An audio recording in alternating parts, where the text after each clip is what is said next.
안녕하세요. 유익 아카데미 2020년 뉴 정보 처리 기사 매일 예상 문제 풀이 시간입니다. 오늘은 데이터베이스 구축 관리 제2장 IT 프로젝트 정보 시스템 구축 관리 부분에서 데이터베이스 구축 관리 관련된 문제를 풀어보도록 하겠습니다. 자, 1번.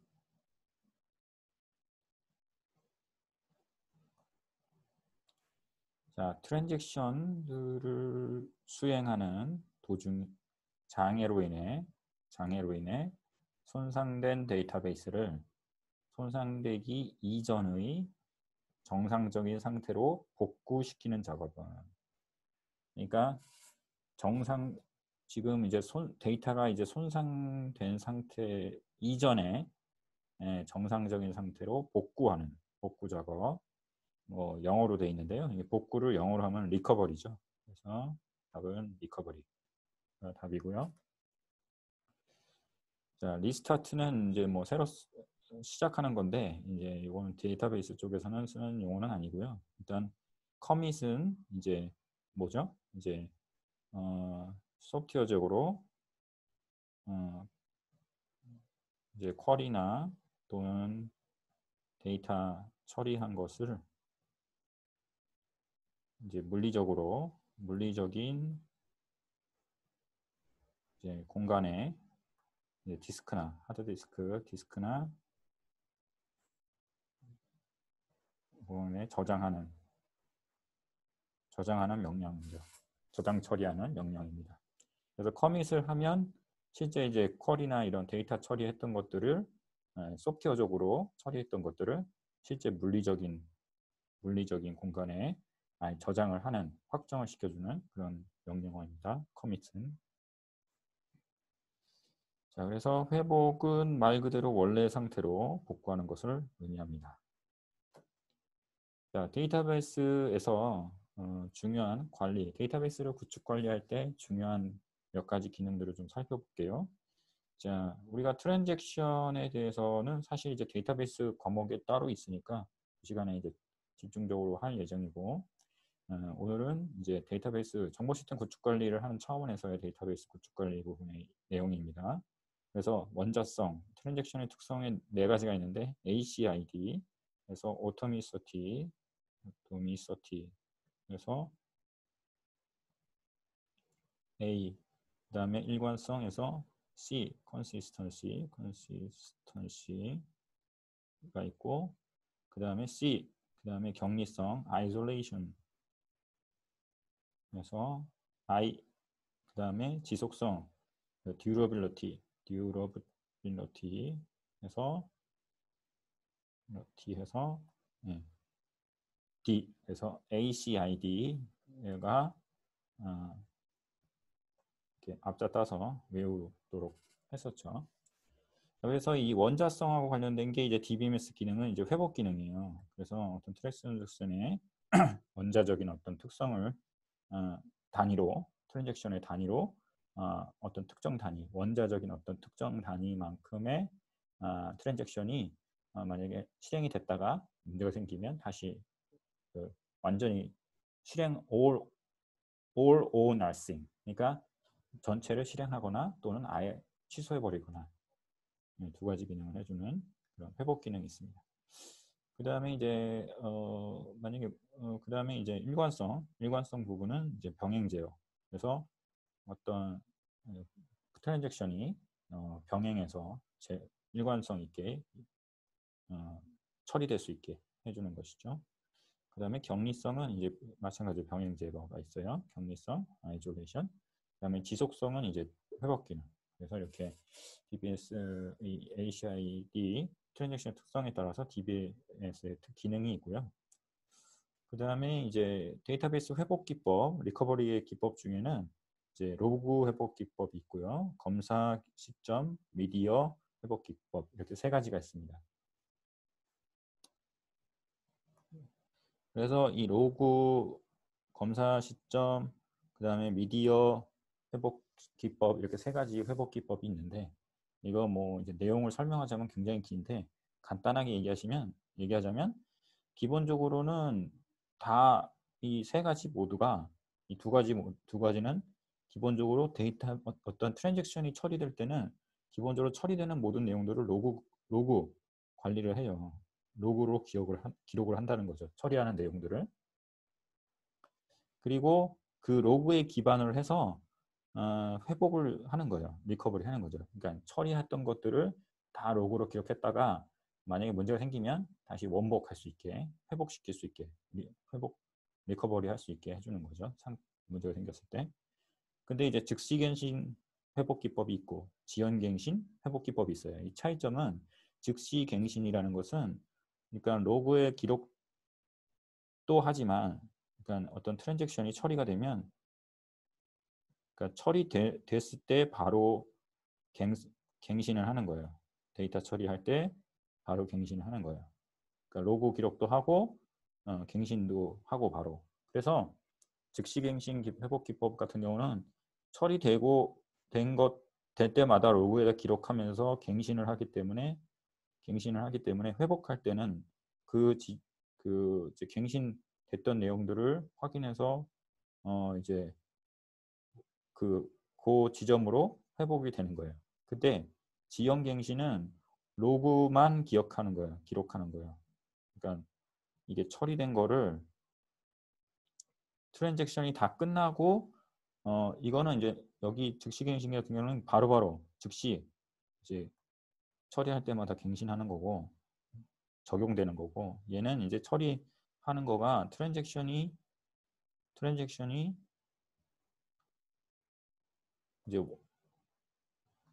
완료가 돼야 갱신을 하는 거예요. 즉시 하는 것이 아니라 그렇게 되는 거죠.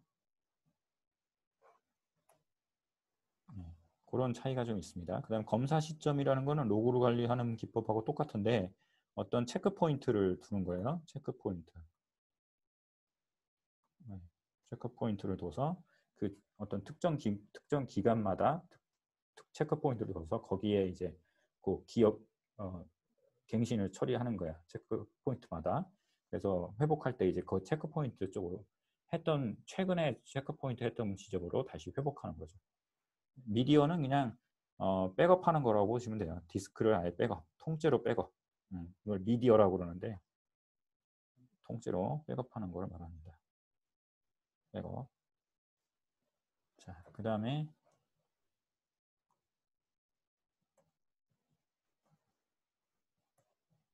트랜잭션의 병행 제어의 목적은 아닌 것은 병행 제어라는 건 이제 트랜잭션을 처리할 때 여러 개의 트랜잭션을 동시에 실행되는 경우에 그 데이터가 그러니까 트랜잭션이 T1, 뭐 T2 뭐 이런 게 이렇게 동시에 적용된다고 했을 때 데이터베이스에 있는 데이터들의 일관성을 유지시키기 위한 거라고 그랬죠. 아까 앞에서 병행제에는 일관성하고 격리성을 유지시키기 위한 것입니다. 자, 그래서 병행제의 목적이 아닌 것은 이제 데이터베이스 공유 최대화, 그쵸? 트랜잭션이 여러 개가 처리될 때 이 데이터베이스 하나 자원에 대해서 공유를 최대화하는 거고요. 병행 나란히 처리되는 것들을 제어해 주면서 데이터의 일관성과 격리성을 유지하기 위해서 공유를 최대화하는 거가 맞고요. 그 다음에 시스템 활용도를 최대화합니다. 맞고요. 그 다음에 데이터베이스의 일관성을 최소화하는 건 아니죠. 아까도 말씀드렸죠. 일관성을 극대화하는 거죠. 일관성을 최대화. 그 다음에 사용자 응답 시간 최소화. 그렇죠. 트랜잭션이 여러 개가 있는데 그것들을 잘 제어해 줌으로써 응답 시간을 최소화합니다. 그래서 정답은 3번. 일관성 최소화가 아니라 일관성을 최대화하는 거예요. 일관성을 유지해 주는 겁니다. 유지. 그 다음에 최대화보다는 유지죠. 유지. 그 다음에 병행 제어 기법을 적용하지 않을 경우 문제점 중에 하나의 트랜잭션 수행이 실패한 후에 회복되기 전에 다른 트랜잭션 실패한 갱신 결과를 참조하는 현상은 이게 무슨 말이냐면 병행 제어 기법을 적용 안 해가지고 발생되는 문제인데, 그러니까 하나의 트랜잭션, 이래서 T1이라는 트랜잭션이 수행을 하다가 이렇게 실행이 되는 거예요. 이렇게 가다가 이게 실패했어요. 페일 났어. 페일했어요. 그리고 페일 났고, 그 다음에 이제 이걸 이제 회복해야 될 거 아니에요. 회복을 했으면 다시 리커버리 해야 되는데, 리커버리 하기 전에 다른 트랜잭션이 어떻게 되는 거예요? 실패한 갱신 결과를, 그러니까 여기가 실패했기 때문에 어떤 갱신된 자료가 있을 거 아니에요. 갱신된 자료, 그러니까 데이터베이스에 어떤 자료가 갱신됐을 거 아니에요. 갱신을 하고 있는 중이었는데 실패가 돼서 갱신된 자료를 어떻게 해요? 다시 원복해야 되잖아요. 되돌려야 되잖아요. 예전 자료로. 근데 T2가 어떻게 하는 거예요? 이 갱신된 자료를 참조해 버리는 거죠. 그래서 문제가 생기는 거. 그걸 뭐라 그러냐면 uncommitted dependency라고 합니다. 그래서 비완료 의존성이라고 하는데, 그거는 이제 어떤 완료가 되지 않은 트랜잭션의 결과로, 그러니까 또는 실패하는 어떤 트랜잭션의 결과로 발생된 수정된 자료를 참조해서 문제가 발생되는 거죠. 그래서 의존하는 것들. 그래서 이런 것들을 문제가 이렇게 어떤 트랜잭션 1이 수정하려고 했던 거가 실패가 돼서 다시 원복으로 될 때 그 데이터가 바뀌어야 되는 거잖아요. 그렇죠? 뭐 A에서 B로 바뀌었는데 바뀐 걸 다시 A로 돌려야 되는 거죠. 그런데 그 B로 된 거를 트랜잭션이 2가 그걸 참조하면 안 되는 거잖아요. 만약에 이제 T2가 만약에 참조했을 때는 A라는 상태로 참조를 해야 되겠죠. 그렇죠? A에서 B로 만약에 수정되는 데이터가 있다고 그랬을 때 페일 났다 그러면 다시 어떻게 해요? B로 다시 A로 원복이 돼야 되는 거죠. 데이터가. 그죠? 그래서 T2가 A를 참조할 수 있어야 되는 겁니다. 뭐지? 자, 데이터베이스의 병행 제어. 그래서 병행 제어의 목적은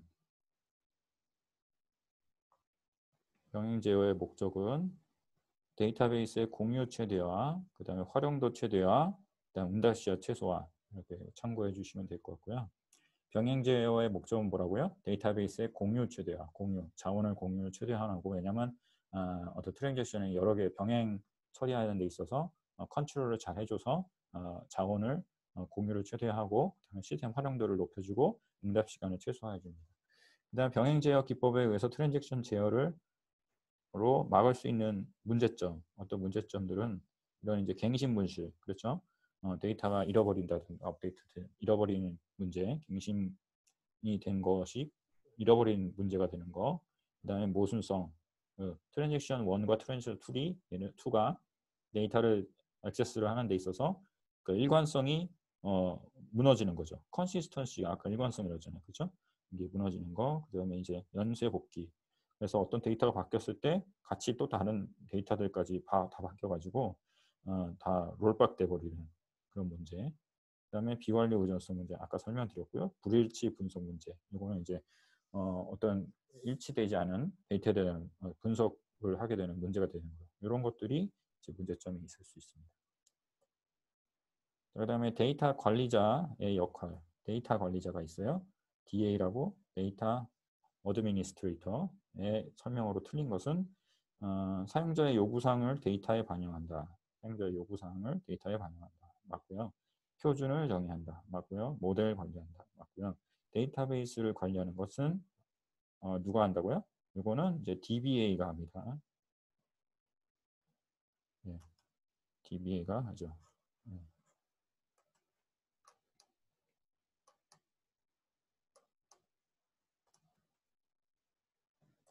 그래서 DBA가 하는 일입니다.